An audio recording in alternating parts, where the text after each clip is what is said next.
Bagyong Christine, bumilis ang pagkilos pakanluran, posibleng maglandfall sa Northern Luzon area. Patuloy na napanatili ng Tropical Depression Christine F ang kanyang lakas habang ito ay kumikilos sa direksyon na westward sa bilis na 25 km per hour. May lakas ng hangin ito na nasa 55 km per hour at pagbagso ng hangin na umaabot sa 70 km per hour. Nadagdagan din ang mga lugar na isinailalim sa Tropical Cyclone Wind Signal No. 1 ngayong gabi.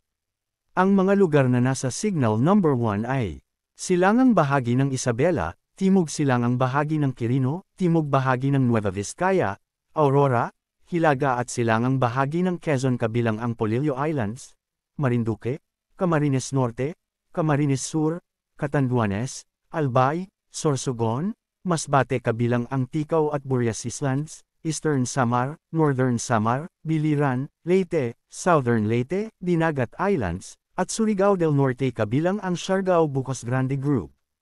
Base sa latest forecast, inaasahang lalakas pa at maging isang tropical storm ang Bagyong Christine sa susunod na 12 oras, maging severe tropical storm ngayong Miyerkules at maglandfall sa Northern Luzon area, at maging typhoon ngayong Biyernes habang nasa West Philippine Sea ito. Posible din itaas ang wind signal No. 4 sa mga lugar na daanan ng sentro ng bagyo sa mga susunod na araw. Sa mga oras na ito ay halos buong bansa ang nakakaranas ng mga malawakang pag-ulan, lalo na sa Southern Luzon, Visayas, at Mindanao dulot ng malawak na kaulapang dala ng Bagyong Christine. Inaasahang magpapatuloy ang pag-apekto ng call-upon ng bagyo sa mga susunod na araw dahil sa lawak nito. Inaabisuhan ang lahat ng mga residenteng nasa mga lugar na maaaring maaapektuhan ng bagyo na maghanda sa posibleng pagbaha at pagguho ng lupa.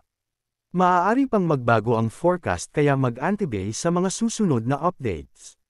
DILGCODIX, Risk Areas for Tropical Depression Christine. October 21, 2024.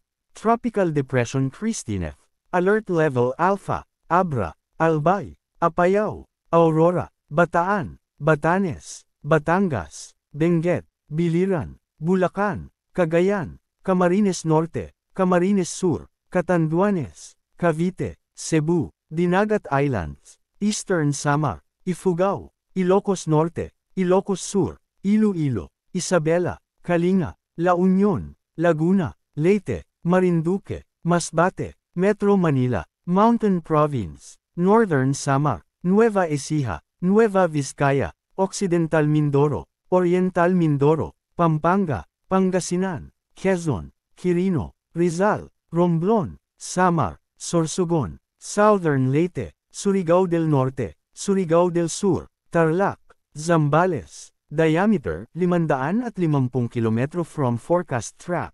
Winds, up to 55 km per hour. Rainfall, moderate to heavy rains. Manatiling nakatutok sa weather balita para sa bagong update. Don't forget to subscribe. Thank you for watching.